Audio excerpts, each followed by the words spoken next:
Yes is a beautiful word. It opens doors, it creates opportunities, it allows love, connection and growth to enter our lives.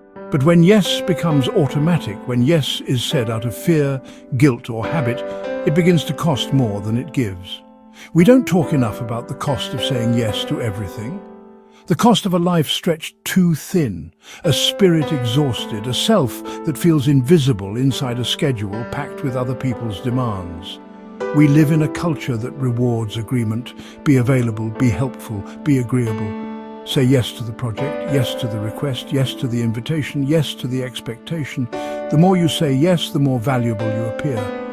Until one day you wake up and realize you have built a life that is no longer yours. Every yes is also a no. When you say yes to every demand, you say no to your own rest. When you say yes to pleasing everyone, you say no to your own boundaries.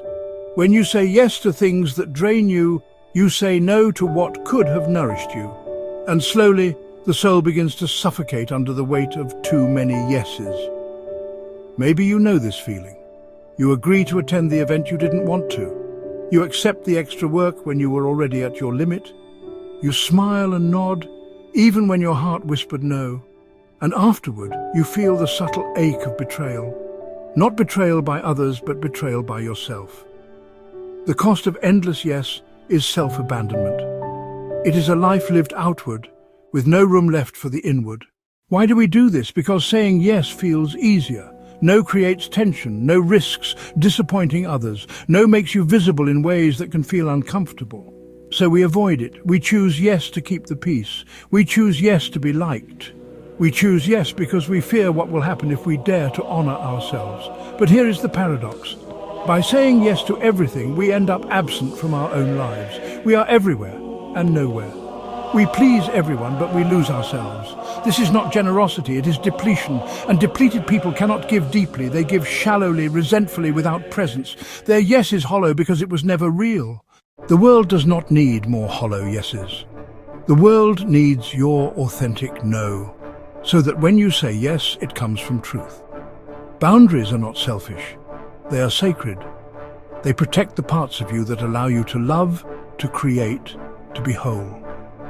Without them, you become a shadow of yourself, always available, but never truly present. So how do we begin to reclaim our no?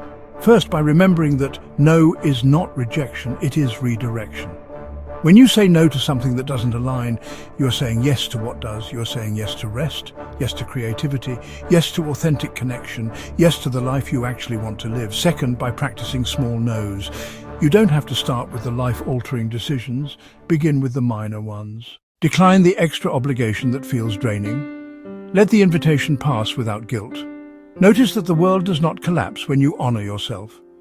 Third, by shifting your definition of worth. You are not valuable because you are endlessly available. You are valuable because you are uniquely you. Your presence, your energy, your yes, these matter most when they're given intentionally, not compulsively. The cost of saying yes to everything is high. It is burnout, it is resentment, it is the quiet grief of a life lived for others, not for yourself. But the reward of learning to say no is greater still. It is freedom, it is authenticity. It is the joy of knowing that when you do say yes, it comes from love, not fear. Imagine a life where your yes means something again, where it is not automatic but chosen, where every yes is an expression of truth, not an avoidance of discomfort. This life is possible. It begins with courage. The courage to let some people down, the courage to face temporary discomfort, the courage to trust that honoring your boundaries is not cruelty. It is kindness, both to yourself and to others, because when you say no to what isn't right, you create space to say yes to what truly matters. And here is the quiet revelation. Your life is made not by how many times you said yes, but by what you chose to say yes to. Yes to love, yes to rest, yes to depth, yes to what makes you whole. Everything else, it can wait. It can be answered by someone else. It can be met with silence. You are not here to be everything for everyone. You are here to be fully yourself. And sometimes the most loving word you can speak, to others and to yourself, is no. So let the next yes you give be real. Let it come from presence, not pressure. Let it cost you nothing of your soul. Because the cost of saying yes to everything is too high. But the gift of saying yes only to what matters, that is the beginning of freedom. That is the beginning of freedom.